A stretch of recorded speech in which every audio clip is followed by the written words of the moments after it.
Welcome to this series, Arunachal, the Southern Tibet, Episode 2, The Evidence, Part 5. In this episode, I will first introduce briefly the Sino-Indian border lines and then the response of Chinese government briefly on those lines. With reference to a brief introduction to the boundary lines, we shall also reason out briefly how Southern Tibet is an integral part of China. For understanding this report, the timelines of corresponding governments in China would be desirable, which are as follows: Qing dynasty from 1644 to 1912, Bei Yang government from 1912 to 1928, Nanjing nationalist government from 1928 to 1948, and the Communist Party of China from 1948 to present. The historical figure Chao Erfeng was the governor of Sichuan during the Xuanzong period. Xuanzong was 12th emperor of the Qing dynasty, who reigned between 1909 to 1912. These people pressured the local government of Tibet to comply with the Britishers. However, Chao Erfeng was executed later by the revolting army of Sichuan. Due to the rebellion of Sichuan army, the 13th Dalai Lama left Lhasa again, temporarily staying in India before returning. The Qing court and the nationalist government repeatedly revoked and reinstated the Dalai Lama's title, which made him even more dissatisfied. The Dalai Lama considered relying on Britain to force the Sichuan army to evacuate the core Tibetan areas. But he wanted to pay monetarily in lieu of part of the Tibetan territory to the Britishers. The British were not accepting this, and thus the Simla Conference, orchestrated by the British, was held. 13th Dalai Lama, who had always held a strong attitude against British aggression, displayed wavering positions before convening of the Simla Conference in 1913.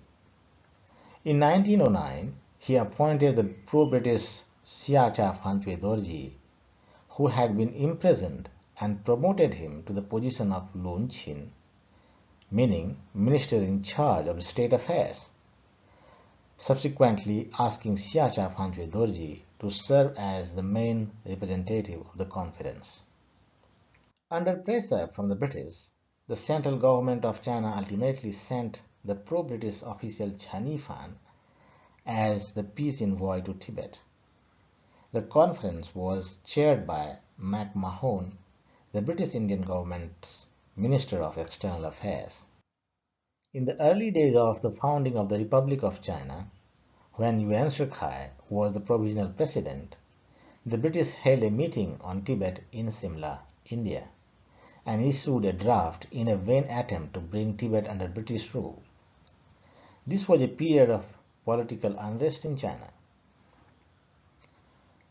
The southern forces were seeking to march north against the reigning Bei Yang government army, and the Bei Yang government hastened to seek assistance from Britain and other great powers, making concessions to Britain's position of internal and external Tibet.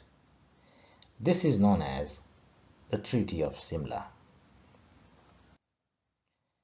During this period, the British side secretly conferred with individuals such as Siacha and ceded 90,000 square kilometers of Chinese territory in the eastern section of the Sino-Indian border to Britain. In exchange for land, the so-called independence was granted, resulting in the declaration of McMahon Line. Before the Simla Conference, Captain Dalai and others dispatched by McMahon conducted detailed surveys in several locations and produced meticulous maps of the Tibet. According to their intentions, they delineated a section of the Sino-Indian boundary that generally follows the Himalayan ridge, extending from the border of China and Myanmar to the eastern segment of the border between China and Bhutan, encompassing the regions of Manyu, Luyu, and Lower Chayu.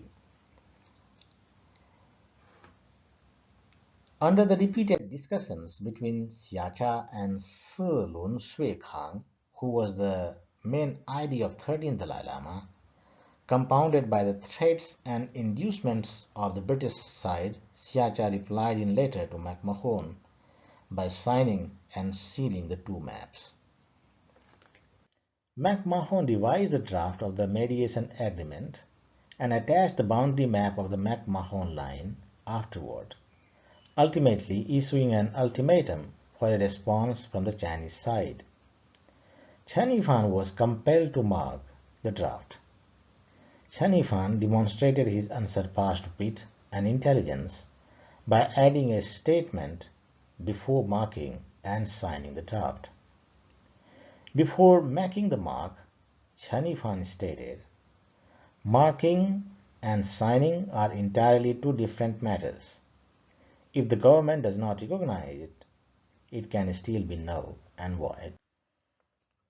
The draft treaty was unanimously opposed by the Yuan Shikai government and various sectors of the Chinese society, who claimed the signing and stamping of draft as "the crime of Yifan is indeed inexcusable." On May 1, 1914, the Republic government issued an order prohibiting Chen Yifan from signing the formal treaty and simultaneously notified the British embassy in China that Chen Yifan had no government mandate and his provisional signature was purely a personal act, which has been declared null and void. On July 3, 1914, McMahon and Xiacha signed the Simla Agreement. In response, Chen Yifan issued a statement from the Ministry of Foreign Affairs stating that the agreement lacked China's consent and that the signatures from England and Tibet could not be recognized by China under any circumstances.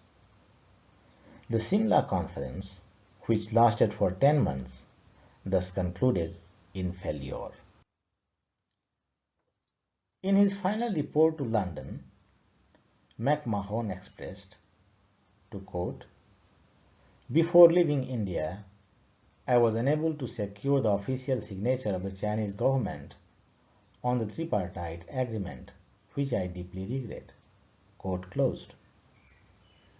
In an era dominated by hegemony, even an invalid treaty with which one party does not agree is enforced. As a result, the actual controlled border between China and India has been arbitrarily moved northward by 60 miles. In 1934, the United Kingdom once again presented the so-called Simla Agreement to the Nanjing national government, which was rejected by the Chinese side. According to the Chinese historian Wu Han, the Tibetan local government also did not fully recognize the illegal Simla Treaty and soon discarded the original Simla Agreement.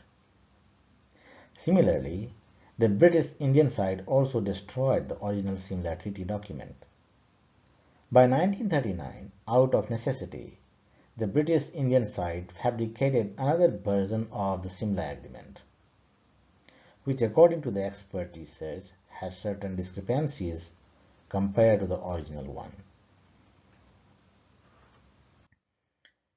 In 1949, the Communist Party of China proclaimed the establishment of the People's Republic of China, overthrowing the Kuomintang government, also known as Nanjing Nationalist Government, which had taken over the control of China from Bei Yang government.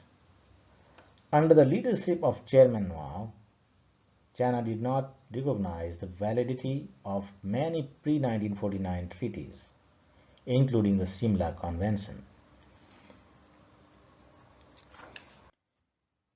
Since these lines have not been drawn with the full consent of the contemporary Chinese governments, what cannot be considered legal. If we draw an analogy, it is most likely drawing an international line from Chinese side till the south of Ganges rivers without the consent of current Indian government and considering it as a line of demarcation between India and China. It is therefore Arunachal Pradesh, which never existed in Indian political conscience, is a legitimate part of China and should therefore be handed over to Chinese government. This would bring prosperity, justice and peace for the people in Arunachal and the region itself. Well, with this episode, I am going to conclude evidence section of this series. It will be followed by one more episode regarding the purpose of making this series. I will be back after a duration of 7 to 10 days with the last episode of this series. Until then, I wish you happiness and peace.